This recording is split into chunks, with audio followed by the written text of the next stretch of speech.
highly respected. So thank you for moderating this session. Before the third edition of India Energy Week started, I was asked by my friends in the Fourth Estate, the press, what do you think is going to be the main issue? So, depends on whom you are speaking to. I was tempted to say then, but I am saying now. By the way, this is no longer a private session. This is open to the press, so we should all be aware of that. I want to first welcome my distinguished colleagues, the ministers who are present and who have very kindly agreed, and other representatives on this table. Why is this subject so important? One, because I think we have a situation in which, in spite of all the progress that's been made around the world, 2.3 billion people continue to use polluting fuels such as charcoal, wood, and animal dung during the dire, and with all the consequences on health, gender, environment, all the problems. So that's a given fact. And that, I think, reflects very poorly on our collective management. That's the first submission I make. Secondly, if you look at the various calculations, how many people have suffered adverse or injurious consequences to the health, there are 3 million premature deaths annually, according to one estimate. IEA says 3.7, UNEP says 3.1, with women and children being the most disproportionately impacted.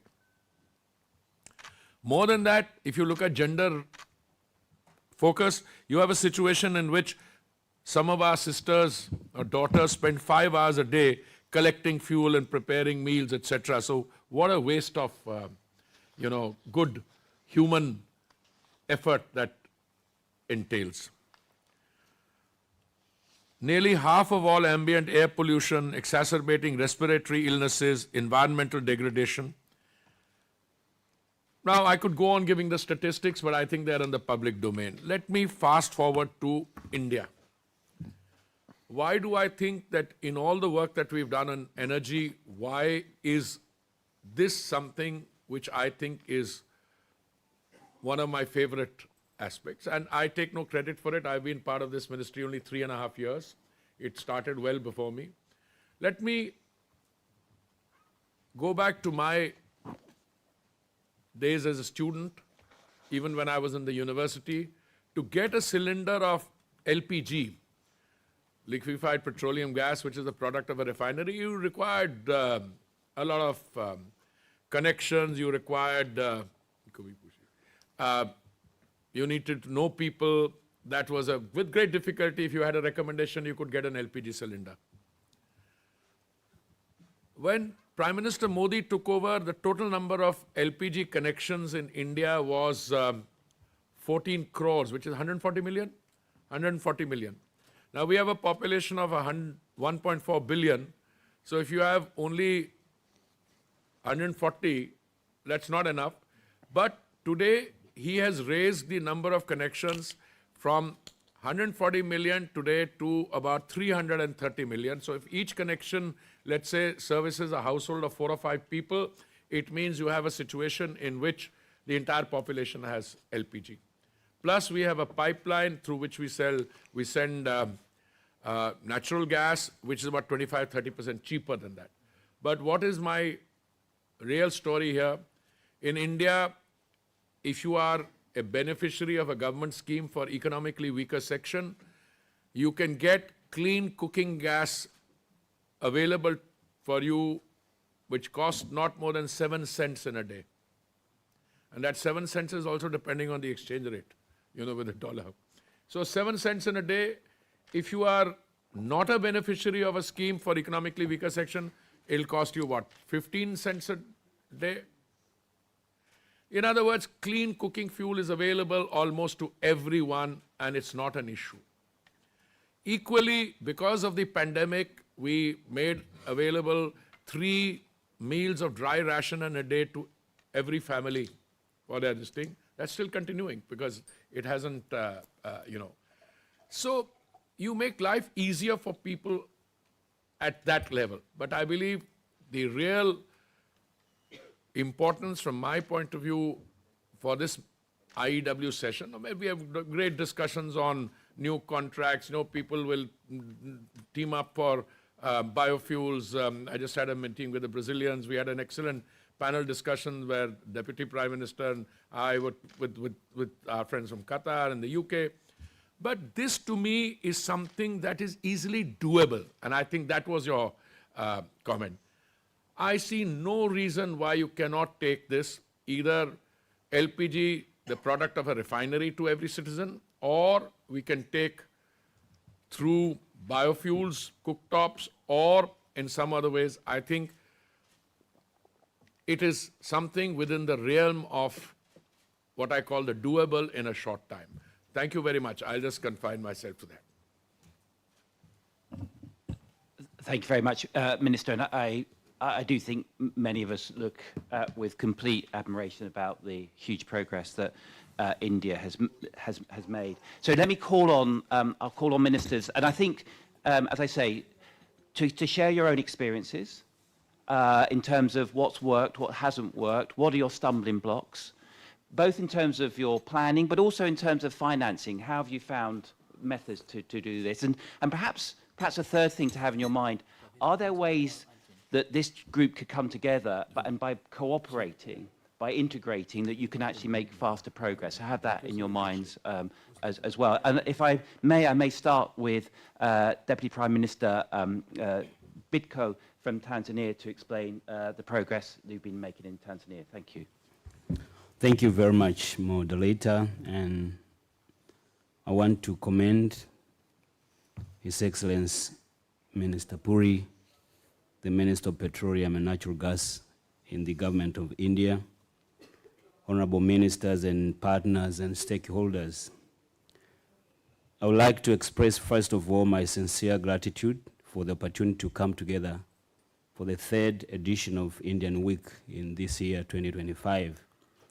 But before I begin, allow me again to transmit my fraternal greetings from Her Excellency Dr. Samia Suluhu Hassan, the President of the United Republic of Tanzania, and to the people of India, and Her Excellency Draupadi Murmu, President of Republic of India, and indeed Honorable Harden Singh Puri, the Minister of Petroleum and Natural Gas, who is our host here today.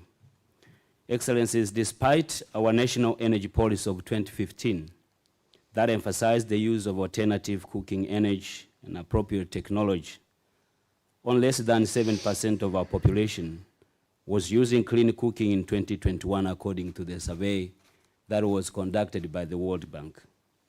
To address this challenge in 2022, we decided to hold a first national dialogue to discuss the clean cooking solution in the country. The dialogue was braced by Her Excellency Dr. Samia Suluhu Hassan, the President of the United Republic of Tanzania, as a guest of honor. Many issues were discussed, including health, environment, economy, education, and gender, focusing on benefit of clean cooking energy and the negative impacts of using unclean cooking energy solutions. Following the dialogue, the President directed the development of 10 years strategy to guide the country in transitioning to clean cooking energy, recognizing that unclean cooking sources affects women and girls, and they are the primary cook in the African tradition. Clean cooking is not only the matter of national matter, but also a global issue, as Minister Puri has said. According to the statistics, which has clearly said approximately 2.3 billion people worldwide lack access to clean cooking energy, and 990 million people are coming from the sub-Saharan Africa who do not have access to clean cooking solution. As a result, health and environmental and even economic problems arise in the continent. Tanzania is a country that values the well-being of citizens, environmental conservation and economic growth, recognizes the significance of transitioning to clean cooking solution. With this in mind, Tanzania completed the development of national clean cooking strategy for 10 years, that is from 2024 to 2030, with the main goal of assuring that 80% of Tanzanians are using clean cooking solution by the year 2030. which was launched in May 2024. The strategy outlines the country's current situation and the situation regarding cooking energy solution, as well as strategies that targets toward achieving 80% goal. In the course of learning from experience of other countries, we have realized that India stand out as statistics shows that by 2023, 71% of Indian population was using clean cooking energy. As a lesson from this is the importance of evolving private sector and coupling subsidies to low-income households so that they can access clean cooking also. The clean cooking solution included in our clean cooking strategy are natural gas, electricity, LPG, improved cook stoves, briquettes, solar cookers, biogas, bioethanol, and many others. So we face major task of raising awareness because of the traditional understanding on how to use this new modern technology for cooking. And we continue providing education, benefit of using the clean cooking to the entire population. And the government is now creating an enabling environment to ensure that clean cooking energy is easily accessible, affordable, and reliable, and also sustainable. Excellencies, Her Excellency Dr. Samia Suluhu Hassan, the President of the United Republic of Tanzania, is determined to elevate the clean cooking agenda beyond Tanzania and Africa border. At the COP28 summit, she launched the African Women Clean Cooking Energy Empowerment Program, aimed at addressing the major gender, environmental, and health economic challenges that are facing women and girls in Africa due to the use of traditional cooking method. In addition, she attended the Clean Cooking Energy High-Level Summit in France in 2024. She served as a co-chair, and approximately 2.2 billion was pledged for the clean cooking solution in the continent. Recently in Tanzania, in collaboration with the African Energy Commission, she organized a high-level side meeting on clean cooking in Africa at the UN General Assembly in September 2024. The purpose of this meeting was to explore how Africa can ensure the resource needed to implement the clean cooking initiatives in the continent, considering Africa's program and other initiatives within member states. Furthermore, Her Excellency Dr. Samia Suluhu Hassan, the President of the United Republic of Tanzania, delivered a presentation on clean cooking energy at the G20 summit in Brazil. The summit resolved to intensify effort to ensure access to clean cooking energy by 2030.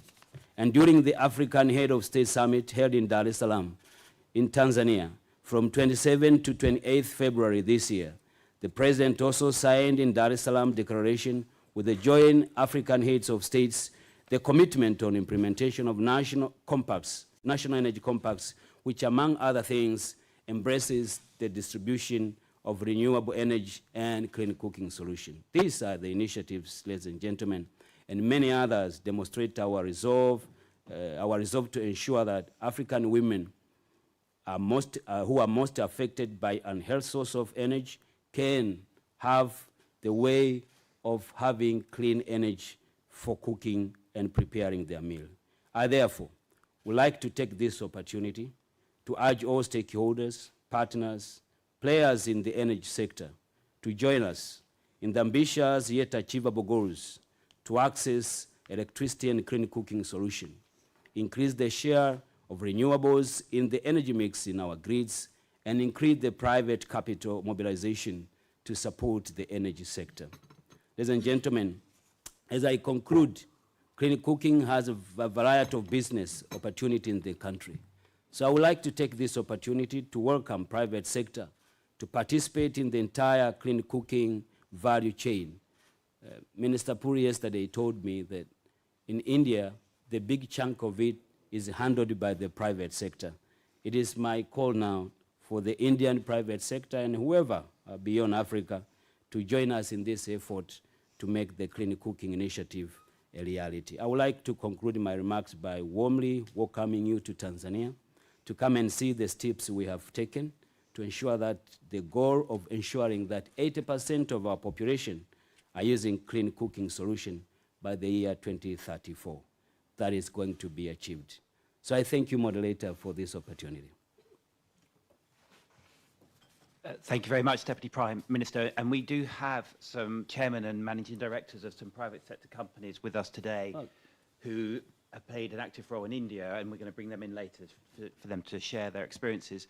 It's interesting, when you're thinking about most questions on energy, the answer is you need many, many, many different types of energy. It is interesting listening to this conversation about whether there's benefits of having many different approaches to clean cooking, or whether there's advantage in trying to manage that down to maximize the economies of scale. The experience of India is by focusing on one technique. I wonder if you can actually achieve those distribution issues more easily. And that's a question for others to share their views on. If I may, I'm going to next call on Minister Saeed from Sudan to share their experiences, if I may, please. Good morning, everyone. Honorable Puri, Minister of India, honorable ministers, allow me at the outset of my speech to this esteemed audience to express my heart and gratitude to Indian government for warm and reception and hospitality. Sudan oil has played major role in boosting this relation between, when in 2003, between ONGC joined Sudan, oil and gas, invested, Rosa established itself as a major player in Sudan oil industry. This, of course, before independence between South and North Sudan. Even when we reached that time, our production was about 500,000 barrels per day, you know. And Honorable Minister, members of International Energy Committee, all protocol observed, allow me as,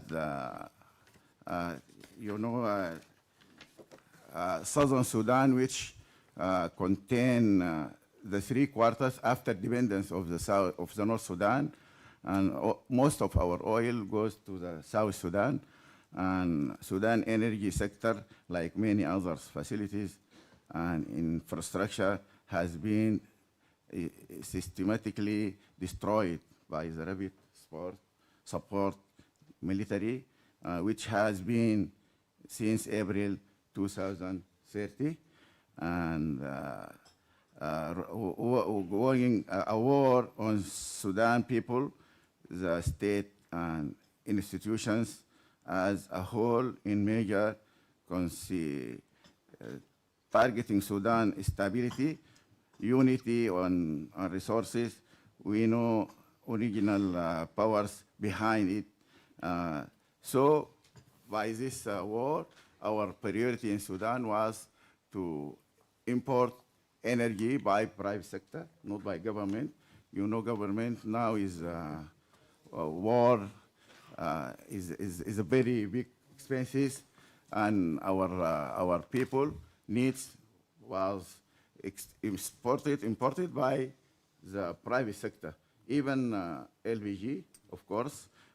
Last time before the independence, our oil was 500 million barrels per day before 2011, and the refinery Khartoum was producing 60% of our needs in Sudan, and we import the rest by the private sector. Now, by this environment, we import all our needs from the outside, and also cylinder is covered 40% from Sudan, and this is our capacity, our strategy to extend healthy food cooking will be at 6%, 60% by the 2030, and nowadays we are applied strategy, new strategy to encourage the private sector to import LPG from outside, and we have 22 blocks has a potential data to be explored, and I want to invite private sector to share us, invest in these blocks, and some of them are very promising. I think block 8, ONGC knows that, have an LPG in the well, and we have Red Sea. Red Sea, we have 3 blocks. Oil production, the data was promising data is there is a gas for these blocks on Red Sea, like Aramco, Suez in Egypt. All these blocks were very promising to produce gas. So I invite private sector to come and discuss with our technical people, and it is a very promising oil. So our strategy to extend this surface, we call it a basic surface in Sudan, our strategy to fulfill the needs of our people. Our strategy is a basic needs like communication, like electricity, and we classified it as a need. So the government put it in priority, as a high priority in Sudan to extend the LPG service to all regions of Sudan. Now we covered 40%, and we are targeting to 60% by the end of 2030. Thank you for the chance. I will elaborate later, inshallah. Thank you very much, Minister. And I think understanding the issues that as you expand clean cooking, if it then increases your import dependency, which comes with an increasing import bills, then that's another issue that we have to then think about on this issue. I wanted at this point to bring in the Minister from Nepal, but I'm not sure if they arrived or not. I don't think they have. In which case, if I may, I wanted to bring in Secretary Neto from Brazil to give some of the reflections from your own country, Secretary. Okay, thank you so much. Your Excellency, Minister Puri, thank you. And I bring the compliments of Governor Ronaldo Caiado that was here yesterday. And I'm here with my colleague, Cesar Moura. We are both secretaries, I from Science and Technology, him for Economic Recovery. So in our state, Goiás is a fast-growing state in Brazil. We had in 2016, 32% of the households using coal or firewoods for cooking. 5 years later, this rate dropped to 13%. And what is behind this? Maybe there are 2 main stories or 2 main strategies. One is poverty reduction. Around 25 years ago, Brazil started a program as gas assistance. So we made cash transfers for the families, poor families, to buy the cylinders, so the LPGs. And this policy increased. It was made part of Bolsa Familia, our main cash transfer program, and today it is a different one. And this was really, really important to the families. In our state, Goiás, we have the lowest rate of extreme poverty in Brazil, less than 1%, because building on top of the national program, we also have our cash transfer programs to mothers, to seniors, and to people in vulnerability. And the last stage is something really important that is also happening here in India. I would say, like, this next generation of cash transfer programs studied by some important economists, including Indian-born Banerjee, the Nobel Prize in economics. These are the graduation programs, so people, they graduate from poverty. And what Cesar does, we give not only cash transfers, but we transfer assets. And so the women can open small businesses and they can leave poverty behind. So this is one story. The other story is related to innovation and education. And this is a very important one, and we are looking for funds to scale this up. What we are doing right now in schools in Goiás, so we have these biodigesters, and we use the residues of the food and organic residues to make biogas. And so this biogas is used in cooking the meals for the kids. We have these pilots in some schools, in 2 schools, one of them the Schools of the Future, and we are looking for funds to scale this up. But this has a double effect, right? So to cook them, to have a clean kitchen there, and to teach the kids and the future people that are going to cook. So this is very important to us. And so in both of these strategies, we are trying to improve the conditions of the kitchens and looking for the future. We are happy to learn from these experiences here in India and in other states. And about the roadblocks, just to finish, Cesar was reminding me, there is sometimes a cultural roadblock. So these kind of kitchens in Brazil, they are a cultural heritage. So, and this is not that easy to read off. And so there is also, it's not only about money, but it's about a cultural change that we are trying to do. But this is also doable, as the minister said. So thank you again for this space, and we are happy to share other experiences and learn from you. Mr. Puri, yes. No, thank you very much. No, I have the privilege, I've had the privilege of being posted in Brazil, and I'm very familiar with their programs. I mean, some time ago, but Bolsa Familia, the program which President Lula in his first term when I served there, I mean, there the effect of that program down to that, it's very clearly evident. I mean, it's just not, you're not only providing some transfers, you have to make sure the children went to school, they got milk in the school, they got several other things. And our Brazilian colleague mentioned the link with the reduction in poverty. I wanted to mention the Indian experience. When we talk about clean cooking gas and we talk about the period from 2014 to today, that's 11 years of the Modi government. During this period, multidimensional poverty, we have removed 250 million people from multidimensional. So when you are doing this program, you're also simultaneously, I don't know which is what. Is one causing the other, or is that helping that? But if you have to look at poverty reduction, this becomes a very important component, along with some other schemes. In our case, the sanitation program, you know, building public toilets, bringing community toilets, the taking of clean drinking water to every tap in India. That became a very important part of that program. Taking electricity to every part of India. So clean drinking water, electricity, plus cooking, clean cooking. These all went hand in hand, and that's where the poverty reduction happened.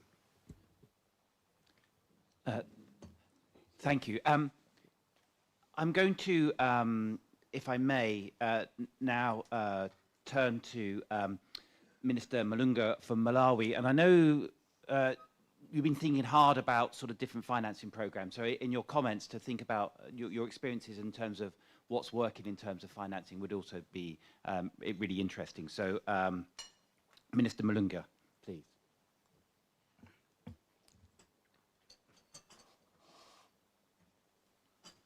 You're there. It's okay. Just touch it once.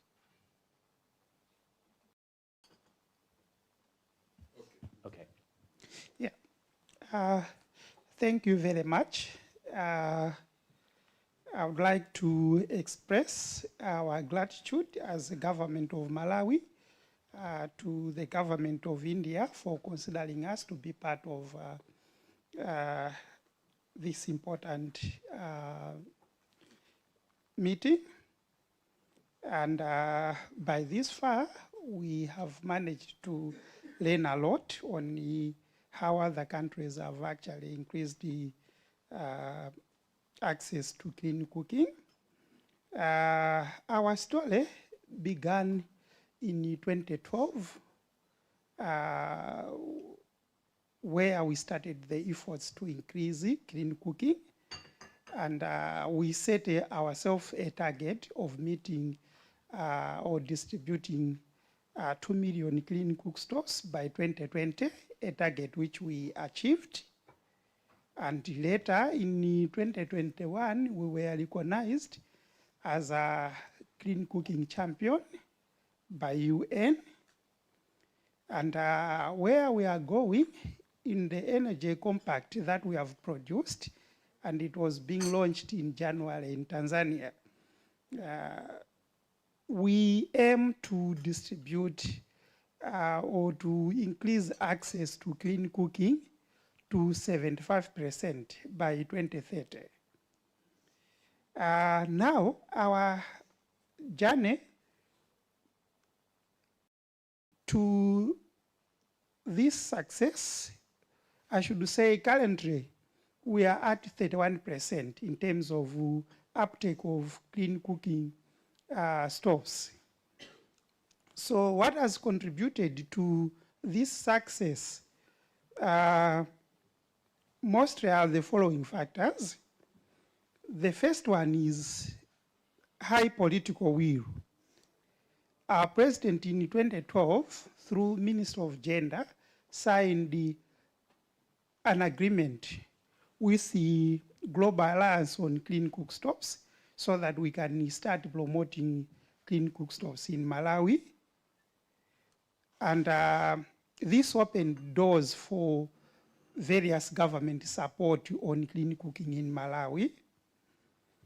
Secondly, we followed what we call a multi-stakeholder approach. We did not want to go alone. We established a steering committee whose members were various stakeholders in clean cooking, including ministries, agencies of the government, departments of the government, the non-governmental organizations, private sector, academia, and the donor community. The overall mandate of that steering committee was to plan and drive the agenda of clean cooking. We as Minister of Energy, we have been acting as a chair for that multi-stakeholder steering committee. And from that, it has made everyone in Malawi concerned the sector in clean cooking to start prioritizing clean cooking in their policies, strategies, and projects. Further to that, we did also a lot of awareness campaigns so that we inform people that did not have access to clean cooking, the benefit of clean cooking, and other stakeholders also so that they know how beneficial clean cooking is, going beyond cooking to cover environmental aspects, health aspects, and other aspects of the people and the country Malawi. And another aspect was also that since we involved the donor as one of the stakeholders in the committee, it has been very, very easy for us to raise donor support for clean cooking project. And another thing that also helped us actually to sustainably increase access to clean cooking is the model that we are following. We are following a market model where distribution of clean cooking services has been left to the non-government organizations and the private companies. In this model, the role of the government is just coordination, creating of an enabling environment, and also de-risking the clean cooking investment for the private sector. While the donor come in actually to provide low cost or zero cost capital for clean cooking projects. Now, turning to financing. We have found 3 financing models to be very, very key in our success. The first one is tax incentives. Government has waived taxes for clean cooking stoves that are imported, including the value addition tax, VAT, and the import duties. These have been extended also to LPG that we import and the cylinders. All of these come into Malawi without import duties and VAT. That has contributed to affordability of these clean cook stoves and LPG in Malawi. And another financing model is result-based financing, whereby we do instruct non-government organizations and the private companies in clean cooking sector to actually be selling these clean cooking services on cheaper prices. And us as government and donor community, we come in to compensate the NGOs, non-government organizations, and private sector for the difference between the market price of clean cooking stoves and the subsidy price. So we fill in the gap to help people access these on cheaper prices. And another model that has actually helped us to reach 31% uptake is demand-side subsidies linked to safety net programs that benefit the poor. So poor households are targeted for safety nets like social cash transfer, and they are also allowed to purchase clean cooking services on subsidized prices. Going forward, Malawi has discovered 3 more financing models that we want to adopt. Firstly is carbon financing. On carbon financing, we hope to further reduce the affordability gap for existing cookstoves, and we hope that this will also help us to introduce e-cooking appliances and also ethanol for cooking. In this case, we envisage that revenues from selling carbon credits will actually compensate for cheaper prices at which private companies or non-government organizations are selling these clean cooking services. And number 2, we have discovered what we call on-bill financing. On-bill financing involves actually allowing customers to be paying for clean cooking services as they pay the bills, say for example, electricity. So we want to use it to promote high-cost electric cooking appliances like induction cookers. And number 3, we want to start giving loans, soft loans, to companies that distribute high-tier clean cooking services. Actually, on that one, we have received the financing from World Bank amounting to $10 million US.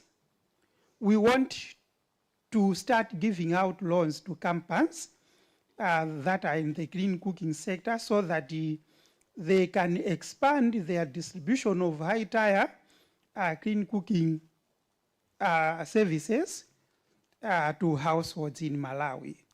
And this project is expected to start in mid of this year.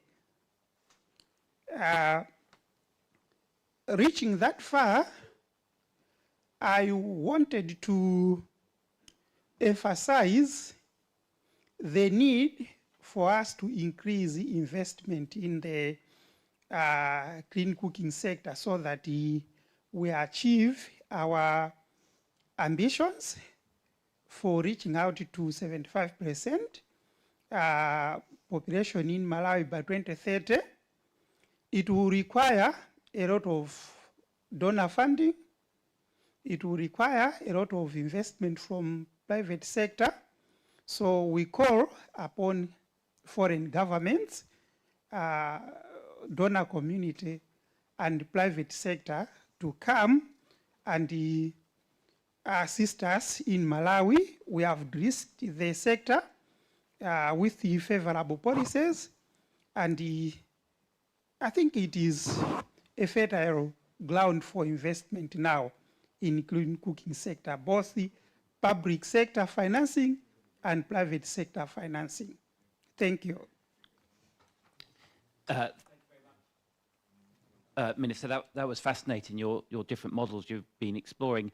It's interesting, when you read the literature, you read a lot about carbon financing and doing it in terms of carbon credits, but the benefits of clean cooking extend far beyond carbon. And my slight concern is if you frame it in terms of carbon, it may not be the right metric, where the metric in terms of overall health benefits, the impacts on gender, and so on, are far bigger. So the impacts here are potentially far greater, I think, potentially than just carbon. I'm sorry, Minister. No, I just wanted to come in to make a comment on what our colleague from Malawi said. We have developed a solar cooker, solar cooktop. And with all the effort that we've made, it's a very successful model. But the cost per unit still, Rasal, is how much? About 45,000 rupees for a cooktop along with a solar panel, and which is about $500. Now, the problem is how do you bring the cost down so that the customer or the consumer will prefer this to something else? So I have been personally in touch, for instance, with the Gates Foundation, who are very thrilled with the idea. And we are using the carbon route, which my colleague from Malawi is saying, domestically. In my constituency, for instance, they're setting up 200 cooktops in 200 places to see how we can utilize that. The difficulty in developing societies, and I sympathize with that because that's my own experience, is that you're looking at all possible means of being able to do it. I personally think that the solar cooktop is a fascinating idea. But when I tell my oil companies, IOCL is the one, which is not here just now, but if you were to float a tender for large scale, the cost will come down. But till it comes down, you need something. So I think carbon, this thing may be an interim till we are able to bring it down. I hosted a 300 people home for lunch once, only to make the effect that all the food was cooked on a solar cooktop. And so the press was there, etc. So the idea caught on for a while, but after that people go back. You have to go on giving the message. So I think as we look at clean cooking, somewhere in the back of our mind, if we can get some kind of a collaborative effort with the private sector on solar cooktops, even for our Prime Minister's scheme, which is to produce solar energy for free units, it's called the Pradhan Mantri Surya Ghar Yojana. So we give a subsidy for a solar panel to be installed on the roof of the house. if you produce electricity from that, 300 units you can keep for your own consumption. Instead of giving a freebie, that's it. The other surplus energy you can use for putting up a charging station for your electric vehicle, and you still have some left, put it in the grid, and we have an excellent synchronous grid, and you can earn some money from that. Now, in my solar cooker case, I'm not making a complaint, I never got any subsidy. So if the subsidy was to be given by the state, for one, that may work, or I think we need to scale it up, and I think the solar cooker has been demonstrated, it works. Thank you. And the really attractive idea of a solar cooker, in many aspects of the energy transition, you hear about countries leapfrogging. You leapfrog old technologies and go straight to the new technology. And so there's an interesting question is one could leapfrog LPG and then you go straight to the solar cooker and you avoid many of those issues associated with distribution, with imports and so on. I'm going to bring in Councillor Mwepsi, I'm sure I've made a mess of your name, from Rwanda, to explain your experiences from Rwanda. Councillor. Thank you so much, Moderator. Honorable Minister of Petroleum and Natural Gas, Government of India, Shri Hardip Singh Puri, Honorable Deputy Prime Minister of the United Republic of Tanzania, Honorable Ministers, Excellencies, distinguished guests. On behalf of Rwanda government, we extend gratitude for the invitation that was sent to Rwanda to participate in this important session, to share thoughts towards the noble cause, to bring our Mother Earth to its pristine ecological status by averting critical change to Earth systems and biodiversity loss and ecosystem collapse. Rwanda commends India Energy Week that, I quote, is a dynamic platform to foster high-level discussions, business networking, and knowledge sharing, driving collaboration across the energy sector, unquote. For Rwanda particularly, the country's green cooking policy primarily focuses on promoting the use of clean cooking technologies like improved cook stoves and liquefied petroleum gas, sorry, to reduce reliance on wood, fuel, and charcoal for cooking, thereby protecting forests and improving public health by minimizing smoke inhalation. The government actively subsidizes these clean cooking technologies to make them more accessible to the population. Rwanda's goal is to significantly decrease the percentage of households using wood fuel and charcoal for cooking. The aim was to reduce it by 42% by 2024, last year. The main strategy is to subsidize improved cook stoves and LPG access, often through programs that target low-income households. The benefits are reduced deforestation due to decreased firewood demand, improved public health by mitigating smoke-related illnesses, potential economic benefits by supporting the clean cooking technology market. We, however, note some challenges that need to be addressed. One, affordability concerns, with LPG being relatively expensive for some Rwandans. Two, acceptance and adoption of new cooking technologies by households. And third, and finally, maintenance costs for certain clean cooking options. These three challenges are definitely the sectors where we are actually calling for investors to invest in to promote the clean cooking in Rwanda. So we take this opportunity to invite the Indian investors to explore these opportunities in investing in clean cooking in our country. Thank you for your kind attention.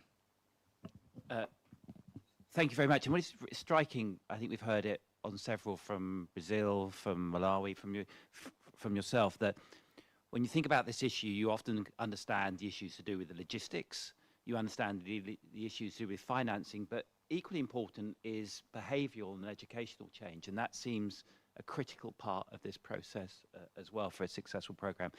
I think we've been joined from our colleague from Nepal, Minister.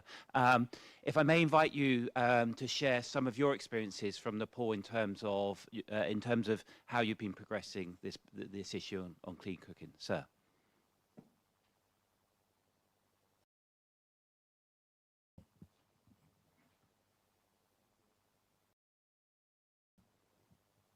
Just push it. There we are. Yeah. Perfect. Thank you. Thank you very much.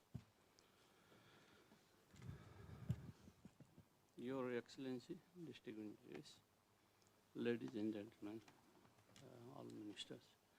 It is an honor to speak on this importance of clean cooking, a key elements and sustainable development, environmental concern and public health. Millions still really on traditional bio and fossil fuel for cooking, leading to indoor air pollution, deforestation, and carbon emission. Traditional to clean cooking solution is instead of the reducing emission, promotion health, living condition, and ensuring energy security. Nepal is alignment with international commitments such as the Paris Agreement and the United Nations Sustainable Development Goals. Is advancing clean cooking through clear policy, time-bound targets, and effective important elements strategy. Nepal aims to install electric stove in 25% of households by 2030. Distribute 500,000 improved cooked stove by 2025 and establish 200,000 household biogas plant along with 500 large-scale bio plant by 2025. Reducing cooking sector emission by 23%. The National Adoption Plan 2021 events 50,000 domestic bio plants, 300 large-scale bio plants, and 1 million clean cooking stove by 2030. Nepal is 65 years plan targeted 50,000 domestic bio plants, 645,000 improved cook stoves, and 1 million electric cook stove. The Green Climate Fund has supported Nepal's clean cooking initiative with a US $21.12 million grant, contributing to a total project cost of the US $49.15 million. Currently, Nepal has over 132,000 improved cook stove, 450,000 domestic bio plant, 669 large-scale bio plants, and 59,000 electric cook stove. Despite progress, more than 50% of the Nepal's population is still depend on traditional fuels, while electric cooking remains below 1%. Nepal Clean Cooking Initiative contribute to global effort to reduce carbon emission and aligned with the international climate goals. The country's commitment is reinforced through collaboration with the multilateral institution, climate financing mechanism, and international development agencies. These efforts are critical to ensure equitable energy access, reducing reliance on fossil fuel, and promoting technological advancement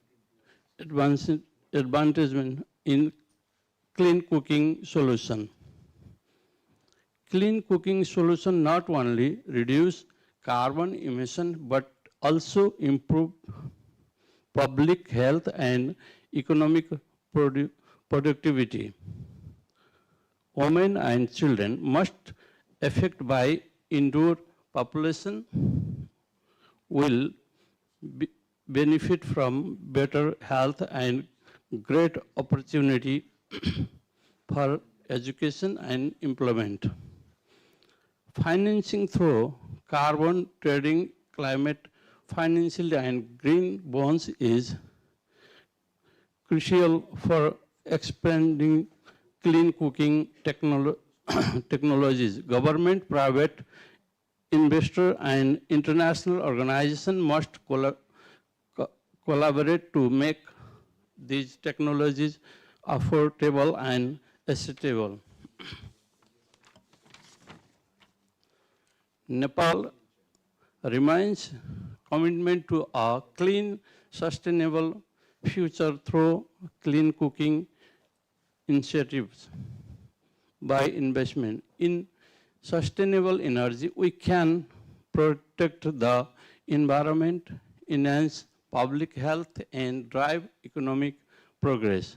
I urge policymakers, investors, and global partners to work together to make clean cooking a reality, contribute to sustainable and carbon-free world. Furthermore, I would thank you. Thank you very much. Thank you very much, Minister. So with apologies, my job as moderator was to make sure that we finished on time, and I've failed. Failed or you succeeded? Well, no, I've failed, Minister, because there is some more perspectives I wouldn't mind just getting to the room. So if, with your permission and patience, I'd just like to eat into our lunch hour a little bit. We have two different types of perspectives. We have two international research agencies here who have their own perspectives, and then we have also some three representatives of the private sector. So I'm going to bring in those, and when doing so, I guess the challenge or the request is you have ministers here who are actually trying to do real programs, and so in a relatively short period of time, I ask you, what sort of key messages would you give to them? What key one or two pieces of advice would you give to them to sort of try to make a success of their own programs? To start that, I would like to call on Professor Watanabe, who is president of AREA, for your own perspective, sir. Thank you very much. Thank you, moderator, and thank you, Honourable Minister Puri, for the wonderful opportunity. Before going into my prepared remark, I'm sorry, but just touch upon the solar cooker Minister mentioned. Just now, we had a very interesting discussion in the morning panel with the colleagues and the expert from TERI, how to scale it. Solar cookers. It's a very interesting discussion, and we also touched upon the carbon pricing, its relation to the carbon pricing. Minister, I think, touched upon a very important point. Just back to my point. My name is Watanabe, President of AREA, international organization located in Jakarta, Indonesia, serving for the policy making for ASEAN and Asia, India included. Our focus is, one of the key focus is energy transition in our region, and try to voice up strength and voice of the Global South, India, Southeast Asia, Africa, and Latin America to international discussion. That is our role. And turning to today's topics, of course, expanding access in general to clean and reliable energy is essential for driving economic growth, improving people's life, and a sustainable future for developing countries. But despite being home to over the 56% of the world population, the developing countries generate only 18% of global power. This is a stark imbalance that translates into widespread energy poverty, limiting economic opportunities, exacerbating social inequalities. Turning to today's topic on cooking, clean cooking, I think Indians' case is a very successful model case for other countries to learn under your leadership, Minister's strong leadership. And building upon the successful model case in India, I would like to touch upon, emphasize 3 points. One is, of course, infrastructure and economic barriers. Number 2 is, as we discussed, cultural resistance. And the third is, of course, innovative and scalable solution. First, on the electrification and gas-based solution, remained constrained by high investment costs, infrastructure limitation. If you can look at the Southeast Asian countries like Laos, PDR, Cambodia, Myanmar, traditional biomass remains still widespread because of the, as you know, that the Southeast Asian countries is projected to become a net importer of gas by 2030s, underscoring the need for diversified, affordable solutions. Second, on the cultural and behavioral resistance remain a significant barrier. So experience from India and other developing economies has shown that imposing new technology without community engagement leads to resistance. So strategy must be tailored to local context and leveraging improved traditional stove design, for example, are important. Finally, innovation must be a key. Advancing sustainable bioenergy solution, second generation advanced biofuels, creating a competitive energy market will be crucial. And before concluding, just touch upon the Global South cooperation. Developing countries in Asia, India, Africa, and Latin America have a wealth of experience in overcoming energy access barriers. And stronger South cooperation is key. And the area, as I said, that located in Jakarta, Indonesia, is ready to support, to provide policy platform and policy engagement with stakeholders. Thank you for the opportunity, Minister. Thank you very much, Professor. I want to bring in Mary Wallach, who's the Deputy Executive Director of the IEA. The IEA has made a number of very important pushes and initiatives in this area. So, Mary, what should ministers have in their minds here in terms of a successful program? Well, thank you very much for the opportunity to join you. I want to thank you, Minister Puri, in particular, for leading this ministerial discussion today and kindly inviting us to join you. I know Dr. Burrell sends his regards and is just sorry he was not able to join you due to another big event in Paris where I know your Prime Minister was present and they had an opportunity, I understand, to greet each other. So just wanted to start by saying, you know, this has been and is a big priority for the International Energy Agency. Making progress on access to clean cooking is clearly one of the really important SDG 7 goals, including electricity to access, of course. And it's been so interesting to hear from so many of the ministers already. You're already taking, so many of you, really important steps, both in terms of setting very clear goals. As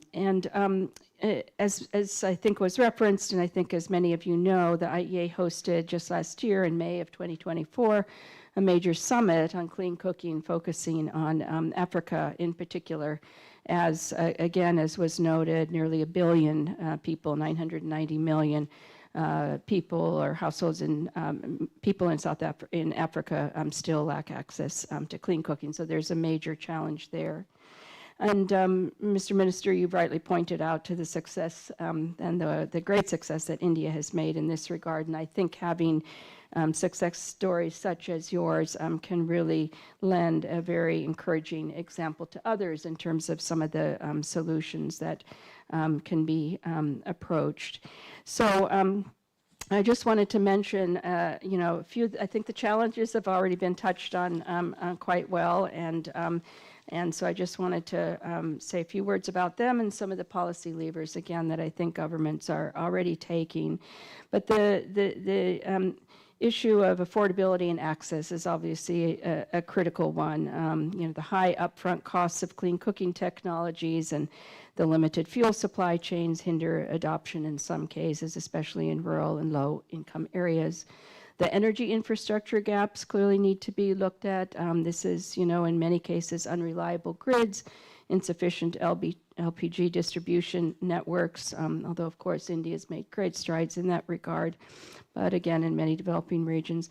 But, and then this leads, of course, to the financing shortfalls and the challenges. So international financial flows will have and will play a really important role in advancing clean cooking access. We do agree that this is a challenge that should be achievable with the right political will, which I think our colleague from Malawi mentioned, as well as the strong participation not only of governments to help set the right policy environment, but also the collaboration of both leveraging public funds as well as increasing role of the private sector, which was mentioned by some of you. Concessional finance will still need to be made available to support projects in some of the poorest regions.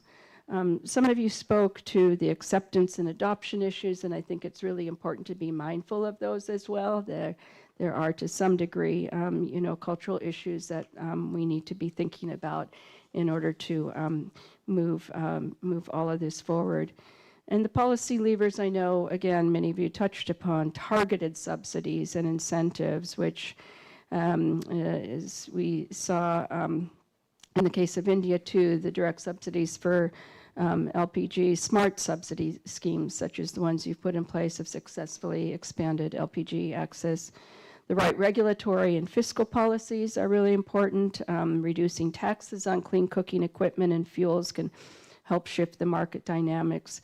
Expanding distribution networks for LPG, electricity, and biofuels is really important. And I mentioned the importance of public-private partnerships to drive investment in the fuel supply chains and last mile delivery.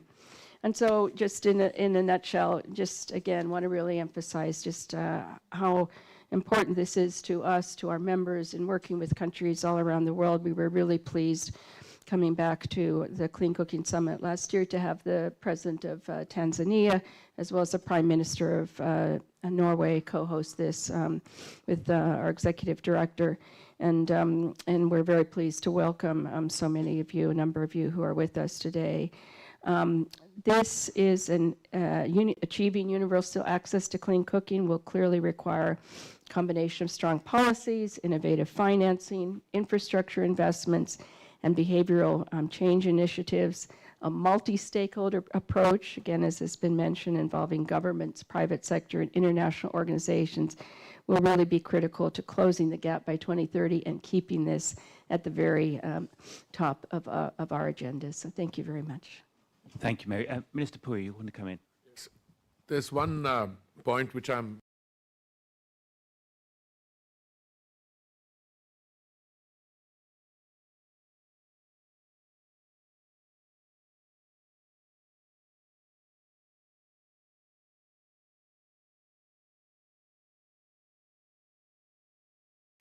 which means it's available to everyone, you will see that people who don't need it end up taking advantage of it.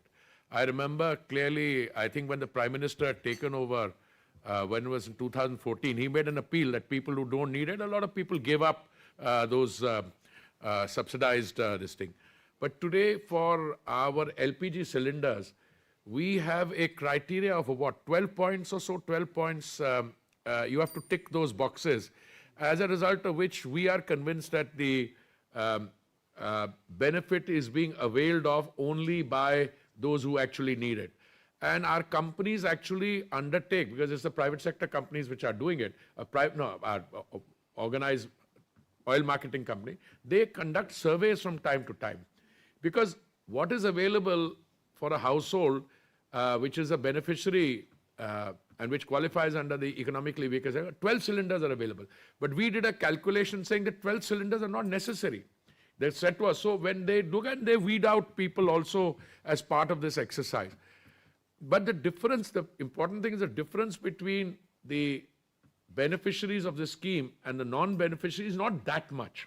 I mean, if it's available to the beneficiaries for 7 cents in a day, non-beneficiaries at 15 cents in a day. So and there is also in India a difference between the commercial rate of a cylinder and the a domestic cylinder. Because the commercial cylinder, which is used by industrial establishments, restaurants, that's determined by the market. We don't interfere. So I think this is a very important point. And when you're designing policy, make sure that that benefit which you are going, which ultimately government has to bear the cost, goes only to the people who really need it rather than gets dispersed. Thank you.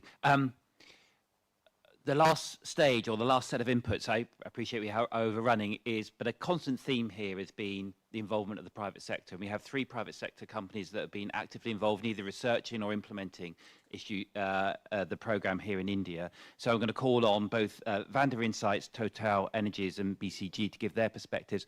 But can I ask you guys, if you could keep your comments relatively compressed. Everybody's on tight timetables and they do need to have some lunch as well. So if I may. So first of all, Vedana Hari from Vanda Insights, if I may, please. Thank you. Thank you very much, Spencer. Good afternoon, everybody, and thank you very much again, Mr. Puri, for giving me this opportunity. For those of you around the table that are not familiar with me, my perspective comes from having observed, analyzed, reported on the oil and gas markets globally. I'd like to address a few points that came up from several of the comments made this morning. First of all, Mr. Puri, again, I think join everybody here in congratulating India in having progressed so much, so quickly in terms of bringing LPG into the poorer households. I think the flip side of that, I feel, is that the onus now on India is even greater because clearly countries around this table are going to be looking towards India because they clearly can't adopt a model from the Western economies. So you're going to be a role model even more, I think. Spencer, one of the points you raised earlier was, should it be economies of scale in terms of going after just one solution, LPG, or should it be a combination of solutions? So again, my experience with when it comes to energy, managing our energy needs, diversification is the best policy. So perhaps some sort of, obviously we can't go after 10 solutions either, so some balance needs to be struck. In that balance, I feel LPG will remain, should remain an important component. I don't think we can completely remove it. I think electric stoves is a good idea. I am aware that India has also progressed quite a great deal in bringing electricity to consumers that didn't have it previously. So electric stoves, I think, is worth pursuing. Something the government in Singapore does, and I know Singapore comes across as an affluent society, but believe it or not, which is where I live, by the way, Singapore, there are poor households in Singapore. A scheme that the government has used successfully is smart metering for electricity to households. I do wonder if smart metering electricity, basically it's pay as you go. So because households have limited cash available, you can pay every 5 days, 10 days, whatever, and your meter gets reset again. So that could be used in the case of electric stoves. That could also perhaps be used in LPG. So pay as you go. So it becomes, so that's less cash intensive for these families. I think biogas, that's the other solution. Definitely, please keep it in the mix. I was going to touch upon the cross subsidies, the tiered subsidy scheme. I think it's absolutely brilliant. I wrote extensively about it, the way India went about it in asking affluent families to give up. And I think that scheme worked wonderfully, and perhaps it's the only scheme of its kind globally in terms of tiered subsidies. Let me put out a slightly maybe controversial point there. You mentioned that the distinction between poorer and affluent families and what they pay for LPG is still relatively low. I completely agree with you. And this is a controversial point, but could we possibly get the affluent families to pay more, cross-subsidize? So again, my aim is to put I stick my neck out and, whole of society approach, I think, is another point I wanted to make. I think we should not underestimate educating affluent consumers that why they should pay more they should not get subsidized for gasoline and for driving their cars is very different from changing the mindset in rural societies, changing behavior in rural societies. Some of the speakers mentioned schools. I think that's a brilliant idea. Whole of society approach, bring schools into it. Mr. Puri, you mentioned solar cooktop, solar stoves are still expensive. Can we look at community cooking schemes, and again, with schools? So where children are fed, but that uses, so there's less cooking needed at home. Families are encouraged to send their children to school as well, because that's where the cooking will be done, and that's where the children get to eat as well, especially girls that don't get sent to school. I think a lot of us, not all of us around this table are privileged. I doubt any one of us, at least speaking for the Indian members around this table, have actually spent much time in really poor rural households. I feel working with NGOs, somebody who understands what the less privileged society members, how they behave. I think that might be a good idea as well. And I think I'm gonna... The last point, I think PR campaigns. Sorry, Spencer. I think PR campaigns, India used one for polio inoculation. I think that's a great way I think societal education and awareness in rural societies is very important as well. Thank you very much. Thank you. Thibault Lesser from Total. Yes. Good afternoon, everybody. Thank you to welcome Total Energy around the table. Thank you, Honorable Minister, to lead this discussion.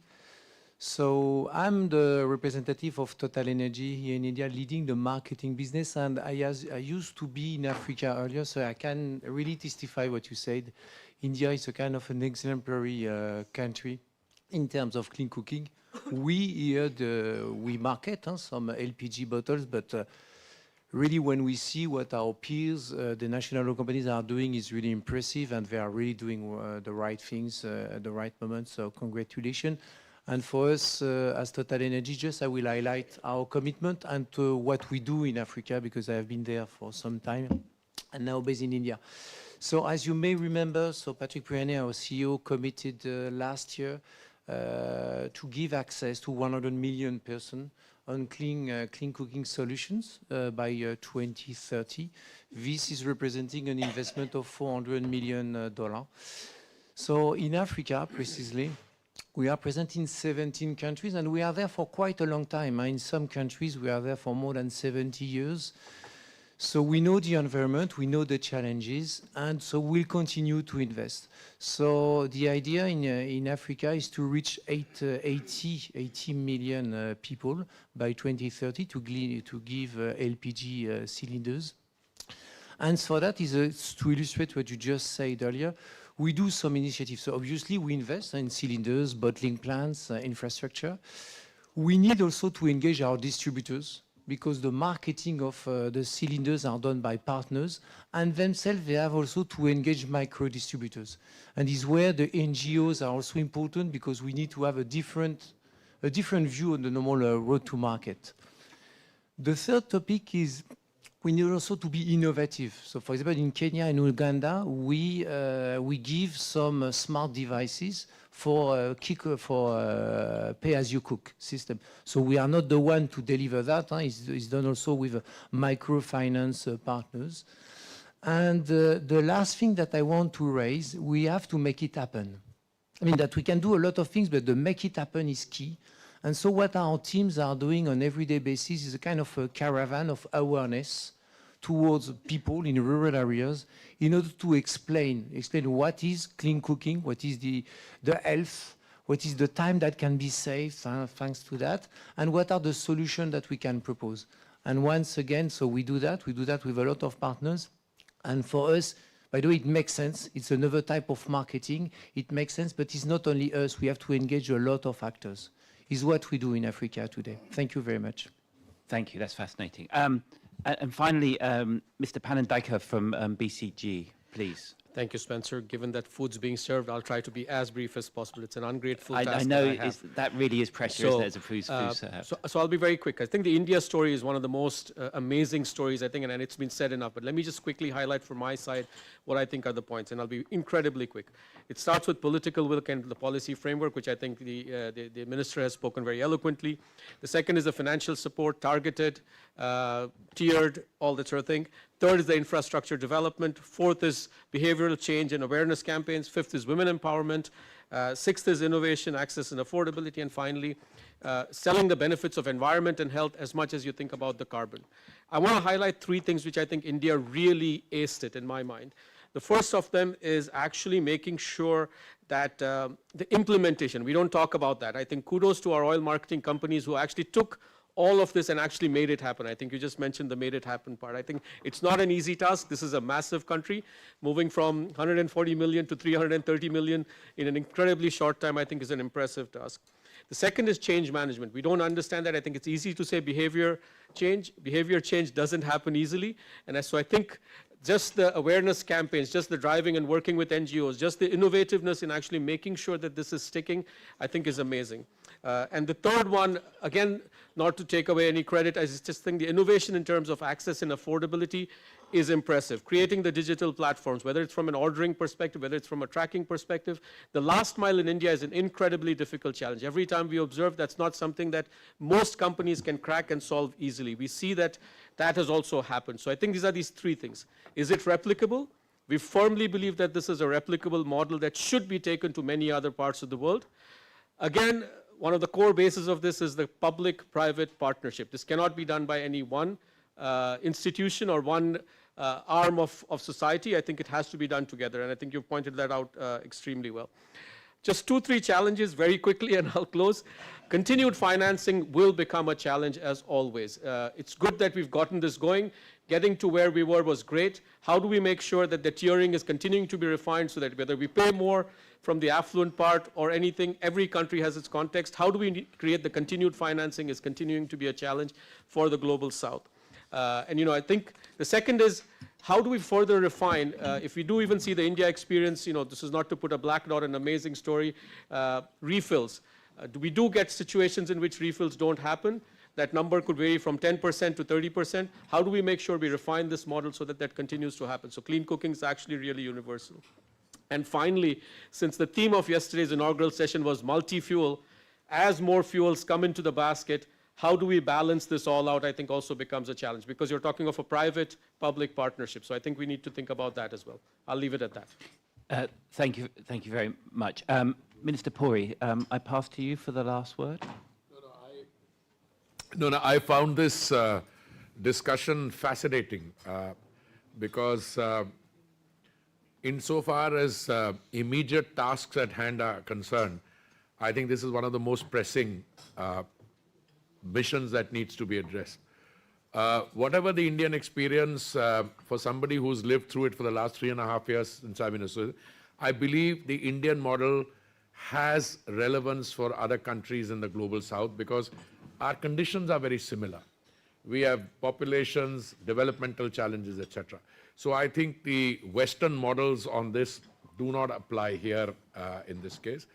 Insofar as the Indian model is concerned, we are also still in a learning exercise. For instance, one of the points that my friend Vandana made was why can't the affluent user, rather the person who's using a cylinder at normal price, not be asked to cross-subsidize the beneficiary of an EW. Believe me, that's very easy in a discussion like this, Vandana, and I'd like to have a longer discussion with you. But in a democracy, if you go, because other people are not affluent, They just don't fit into that EWS category, economically weaker section. So there is a very large population between those who qualify and the affluent. And frankly, in a democracy with elections all the time, if I were to say, you can say it, you get away with it very easily because you live in Singapore. But if I were to turn around and say, hey, you guys, you're slightly better off than, you better pay for the thing. Brazil, it wouldn't happen. I've lived in Brazil. There's no way anybody will buy. India, certainly not. We are already having a very robust debate in India on something called the freebie culture and the on it, because the Prime Minister's idea is to make all these facilities economically viable through plans which are actually, it doesn't result in anybody getting free. So if we give you a solar rooftop, you produce the electricity, you use some for your personal consumption, rest get paid for it. So that's the one comment. Second comment I would like is that I am willing at an individual level to say that our oil marketing companies, and I invited, after the Deputy Prime Minister told me, I invited one of our companies to join us we could have a discussion over lunch or later. I think that replicability in the global south is there. How do we go about it? I've had very good discussions with the Gates Foundation. They were very impressed with our solar cooker, and they are wanting us to use the carbon route here domestically to see how we can do it. But my answer again to that is, I think the real answer comes when you do it on a very large scale, because then the cost per unit comes down and then it works. I personally am not intimidated by the $500 cost per unit. And somebody said, why not? I think you did, Vandana, on community. We're doing it. Where there are gurdwaras and there are other armed forces are doing it. Where because the armed forces cook for a large number of people, we are using solar cookers there. We've actually tested the solar cooker in 37 different locations. Some very cold, it works. So armed forces are using it. But that will not get public attention. The idea is to take it to those of our homes where the social impact. And I agree with our moderator, you cannot couch this in terms of what benefits will come on something other. You've got to immediately deliver so that the adverse injurious effects on the health are immediately measured. Behavioral change, in this case, I'm not worried about. Because anyone who's used LPG or, it goes from charcoal, you go to kerosene. Kerosene is also very injurious. Go to LPG, they will change immediately. In some of the other programs, like which I learned in Brazil, where a government program doesn't become a program of the people unless you make an effort. In the case of clean cooking gas, the behavioral change will come very quickly, provided you demonstrate it's there, and then the pressure which will come to change. But you have to ensure it is affordable. And I think with that, we conclude. You can eat your lunch, and I think leaves us to thank Minister Puri for bringing today's session together. Thank you very much, sir. No, whilst we eat here, we can still have a discussion, so please feel free. But we must eat first. Do you want me to carry on? No, we don't want you to take the burden. I mean, you must eat more than the others, so. But anybody wants to make a comment whilst we're eating, they're most welcome.